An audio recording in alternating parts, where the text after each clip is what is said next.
السلام علیکم ورحمۃ اللہ وبرکاتہ۔ قرآن و علوم القرآن کے لیکچر میں خوش آمدید۔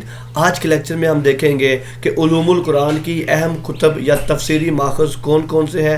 اس کے ساتھ ساتھ ہم شاہ ولی اللہ محدث دہلوی کے نزدیک علوم القرآن یا قرآن مجید کو کتنے حصوں میں تقسیم کیا گیا ہے، امام جریر طبری کے نزدیک اور مختلف علماء مفسرین کے نزدیک قرآن مجید کے موضوعات کو کتنے حصوں میں تقسیم کیا گیا ہے، تو یہی سب کچھ آج ہم نے پڑھنا ہے۔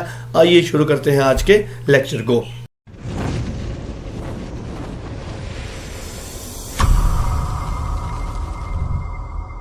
علوم القرآن کو کتنے حصوں میں تقسیم کیا جا سکتا ہے؟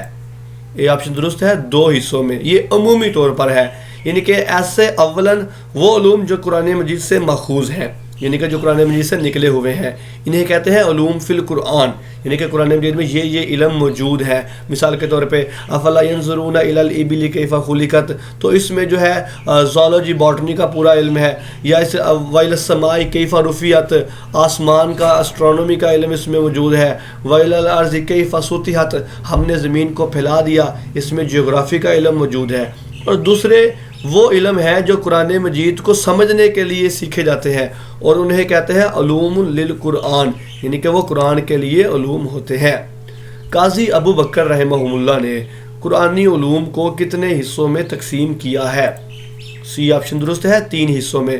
انہوں نے اپنی کتاب قانون التاویل میں قرآن سے ماخوذ علم کو 3 حصوں میں تقسیم کیا ہے: توحید، تذکیر اور احکام۔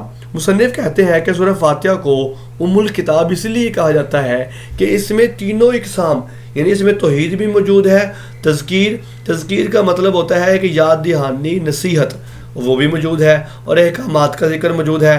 مثلا سورت کی ابتدا سے لے کر یوم الدین تک توحید ہے، ایاک نعبد و ایاک نستعین عبودیت اور احکام میں اطاعت سے متعلق ہے، اہدنا الصراط المستقیم سے لے کر آخر تک میں تذکیر ذکر ہے۔ تو یہ بہرحال اپنا نقطہ نظر ہے۔ قاضی ابوبکر صدیق کے نزدیک کتاب قانون التاویل میں قرآن سے ماخوذ علم 3 حصوں میں تقسیم ہے۔ امام جریر طبری رحمہ اللہ نے قرآنی علوم کو کتنے حصوں میں تقسیم کیا ہے؟ بی آپشن درست ہے، 3 حصوں میں۔ اب امام جریر طبری کہتے ہیں کہ قرآن 3 علوم پر مشتمل ہے۔ اب ابو بکر کے ساتھ نزدیک بھی 3 حصے تھے، لیکن وہ الگ تھے، یہاں پر 3 الگ ہیں۔ اور یہ کون کون سے ہیں؟ توحید ہے، اخبار ہے اور دیانات۔ اسی لیے پیغمبر خدا نے فرمایا کہ قل هو اللہ احد، یہ ثلث قرآن کے برابر ہے، یعنی کہ اس کو ایک دفعہ پڑھنے سے 10 سپاروں کا ثواب ملتا ہے۔ اس کے پیچھے ریزن کیا ہے کہ اس صورت میں صرف اور صرف توحید کا ہی تذکرہ موجود ہے۔ شاہ ولی اللہ محدث دہلوی نے قرآنی علوم کو کتنے حصوں میں تقسیم کیا ہے؟ ڈی آپشن درست ہے، 5 حصوں میں تقسیم کیا ہے۔ ان کی مشہور کتاب ہے الفوز الکبیر، اور ان میں 5 حصوں میں تقسیم کیا ہے، اور اس کا نام علوم خمسہ رکھا ہے۔ علم الاحکام ہے، علم مخاصمہ ہے، علم تذکیر بآلاء اللہ، اور علم تذکیر بایام اللہ، اور علم تذکیر بالموت و ما بعد الموت۔ علم الاحکام کہتے ہیں کہ وہ آیات جن میں اللہ تعالیٰ نے کسی چیز کا حکم دیا ہے۔ علم مخاصمہ وہ ہے کہ جس میں کسی چیز کا مخاصمہ کہتے ہیں بحث و تمہیز کو، یعنی کہ ڈیبیٹ۔ یہ بھی MCQ آتا ہے لیکچرار کے پیپر میں کہ الفوز الکبیر میں کتنے گروہوں سے مخاصمہ کیا گیا ہے؟ تو 4 گروہوں سے مخاصمہ کیا گیا ہے، یہودیوں سے اور عیسائیوں سے، اور یہود و نصارہ 2 ہو گئے، اس کے بعد مشرکین ہے، اور چوتھے نمبر پر منافقین ہے۔ 2 چیزیں ہوگی جی علم مخاصمہ، یعنی کہ 4 گروہوں سے مخاصمہ ہے۔ تیسرے نمبر پر علم تذکیر بآلاء اللہ ہے کہ اللہ کی نشانیوں کے بارے میں بحث کی گئی ہے، اس کا ذکر کیا گیا ہے۔ آلاء کا مطلب ہوتا ہے نشانیاں، اور یا نعمتیں بھی کہتے ہیں، جیسا کہ سورہ رحمان میں آتا ہے فَبِأَيِّ آلَاءِ رَبِّكُمَا تُكَذِّبَانِ۔ اور چوتھے نمبر پر علم تذکیر بایام اللہ، مطلب یہ ہے کہ اللہ تعالیٰ کی جو گزری ہوئی قومیں ہیں ان کے بارے میں ذکر کرنا، اللہ تعالیٰ کا آپ کہہ لیں کہ عذاب کہہ لیں، اللہ تعالیٰ کی چیزوں کے بارے میں ذکر کرنا۔